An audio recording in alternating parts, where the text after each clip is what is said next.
ৰাজ্যত NHM কৰ্মচাৰী কৰ্মবিৰতি আৰু অৱস্থান ধৰ্মঘট ন্যায্য দাবী পূৰণৰ দাবীত মঙলদৈত এই কাৰ্যসূচী মঙলদৈত NHM কৰ্মচাৰীৰ 3-দিনীয়া অৱস্থান ধৰ্মঘট আৰু কৰ্মবিৰতি সমগ্ৰ দৰং জিলাৰ 3 শতাধিক NHM কৰ্মচাৰীয়ে হাতে হাতে প্লে কাৰ্ড লৈ নিজৰ পাইপৰ দাবীত অৱস্থান ধৰ্মঘট পালন সমগ্ৰ অসমত 22,000 কৰ্মচাৰী আছে ৰাষ্ট্ৰীয় স্বাস্থ্য অভিযান অসমৰ অধীনত কৰ্মচাৰী তথা বিষয়া কৰ্মচাৰী ৰাজ্যখনৰ স্বাস্থ্য খণ্ডত বিভিন্ন পদত নিযুক্তি হৈ 2006 চনৰ পৰাই স্বাস্থ্য সেৱা আগবঢ়াই আহিছে এই সকলো কৰ্মচাৰীয়ে স্বাস্থ্য বিভাগৰ স্থানীয় কৰ্মচাৰীসকলৰ দৰে সমান অৰ্হতা পৰীক্ষা আৰু নিযুক্তি প্ৰক্ৰিয়াৰ চাকৰি লাভ কৰিলে যদিও এতিয়ালৈকে স্থানীয়কৰণ বেতন বৃদ্ধি বীমা সুবিধা আদি মৌলিক অধিকাৰৰ পৰা বঞ্চিত হৈ আছে মঙলদৈৰ মিৰ্জাইল ইৰফানৰ প্ৰতিবেদন AIN লাইভ হয় মানে আজি যে আমি ৰাজপথত বহিব লগা আছে ইয়াৰ কিন্তু মূল দায়ী কিন্তু চৰকাৰখন আমি ৰাজপথত স্বাস্থ্যকৰ্মী ৰাজপথত বহে নেকি স্বাস্থ্যকৰ্মী আন্দোলন কৰি ভাল পায় নেকি গতিকে স্বাস্থ্যকৰ্মী যেতিয়া এখন ৰাজ্যৰ স্বাস্থ্যকৰ্মী ৰাস্তাত আন্দোলন কৰিবলৈ বহিব তেতিয়া নিশ্চয় বুজিব যে সেইখন ৰাজ্যৰ স্বাস্থ্যৰ পৰিৱেশ অস্বাস্থ্যকৰ হৈছে গতিকে আজি আমি ইয়াতে ৰাজপথত বহি আমাৰ ন্যায্য প্ৰাপ্যৰ বাবে দাবী কৰিব লগা হোৱাটো চৰম দুৰ্ভাগ্যজনক কথা গতিকে আৰু আমি এই মঞ্চৰ পৰা সকীয়াই দিছোঁ আমি কিন্তু আমাৰ দাবী কেতিয়াও নেৰোঁ আমাক সমহাৰত সমদৰমহা দিবই লাগিব আৰু আমাক লাগিব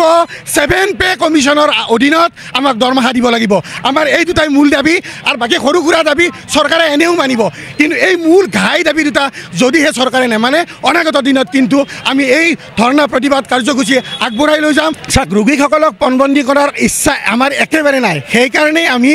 আমাৰ যিখিনি ইমাৰ্জেঞ্চি ছাৰ্ভিচত ডিউটিত মানুহ আছে সেইখিনিক আমি কিন্তু এতিয়াও এৰি দিছোঁ সেইখিনিক আমি চিকিৎসালয়ত থাকি কৰ্তব্য পালন কৰাৰ নিৰ্দেশনা SOP ইতিমধ্যে জাৰি কৰা হৈছে আমি ৰোগীক পণবন্দী কৰাৰ একদমেই ইচ্ছা নাই কিন্তু আমাৰো এয়া তাৰণা জীৱনৰ তাৰণা পেটৰ ভোকৰ তাৰণা আমি এয়া নকৰিলে আমাৰ কাম নহয় বুলি ভাবিয়ে আমি ওলাই আহিছোঁ আজি আমি প্ৰথম এটা কলা বেজ পৰিধান কৰি আমি কাৰ্যৰ পৰা কাৰ্য বৰ্জন কৰিছোঁ এনেকৈ আমি 3 দিন চলিব তাৰপিছত যদি চৰকাৰে নামানে তেনেহ'লে আৰু আমি এতিয়ালৈকে কিন্তু আমি যিখিনি ইমাৰ্জেঞ্চি ছাৰ্ভিচ বন্ধ কৰা নাই কিন্তু সেইটো বন্ধ কৰিব লগা হ'লেতো অসমৰ কি পৰ্যায় হ'ব আপোনালোকে ভাবি চাওক গতিকে অসম চৰকাৰে সোনকালে যদি পদক্ষেপ লয় তাৰ বাবে অনুৰোধ জনাইছোঁ 2006 চনৰ পৰা আমাৰ 2006 চনত আপোনাৰ NRHM অসমত প্ৰতিষ্ঠা হৈছে আৰু যিখিনি ৰেগুলাৰ চাকৰিয়াল আছে সেই ৰেগুলাৰ চাকৰিয়ালবিলাকৰ যিখিনি ছাৰ্ভিচ দিব কাৰণে সেই গেপটো মেইনটেইন কৰিবৰ কাৰণে NRHMত আমাৰ মকৰল কৰিছে আৰু সেই হিচাপে 2006 চনৰ পৰা আজি 18-20 বছৰ ধৰি আমি আমাৰ নিৰন্তৰ আমাৰ সেৱাবিলাক আগবঢ়াই আছোঁ আমাৰ প্ৰতিটো আমাৰ ডক্টৰ হওক আমাৰ চিষ্টাৰ হওক লেব টেক হওক আমাৰ মেনেজাৰিয়েল পাৰ্টৰ মানুহ হওক অফিচ আপোনাৰ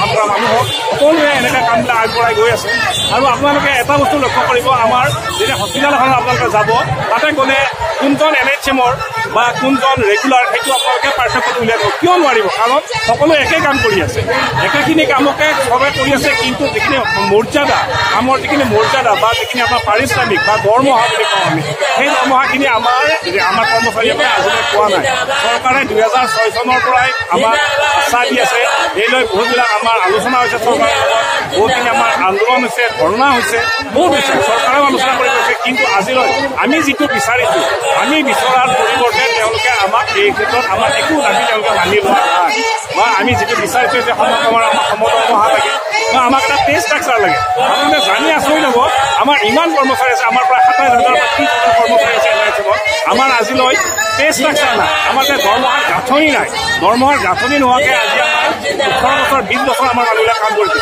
এনেকৈ বহুত মানুহ আমাৰ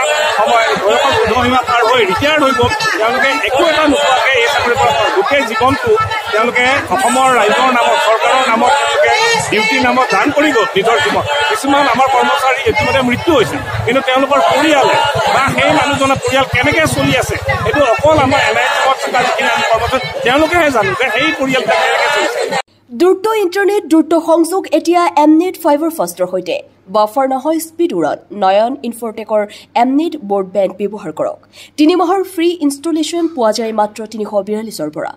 অসমৰ প্ৰতিটো ঘৰত দ্ৰুত ইণ্টাৰনেট এমনেট ফাইবাৰ ফাষ্ট আপোনাৰ লগত অনলাইন কাম খেল আৰু বিনোদন একে ইণ্টাৰনেটত সম্ভৱ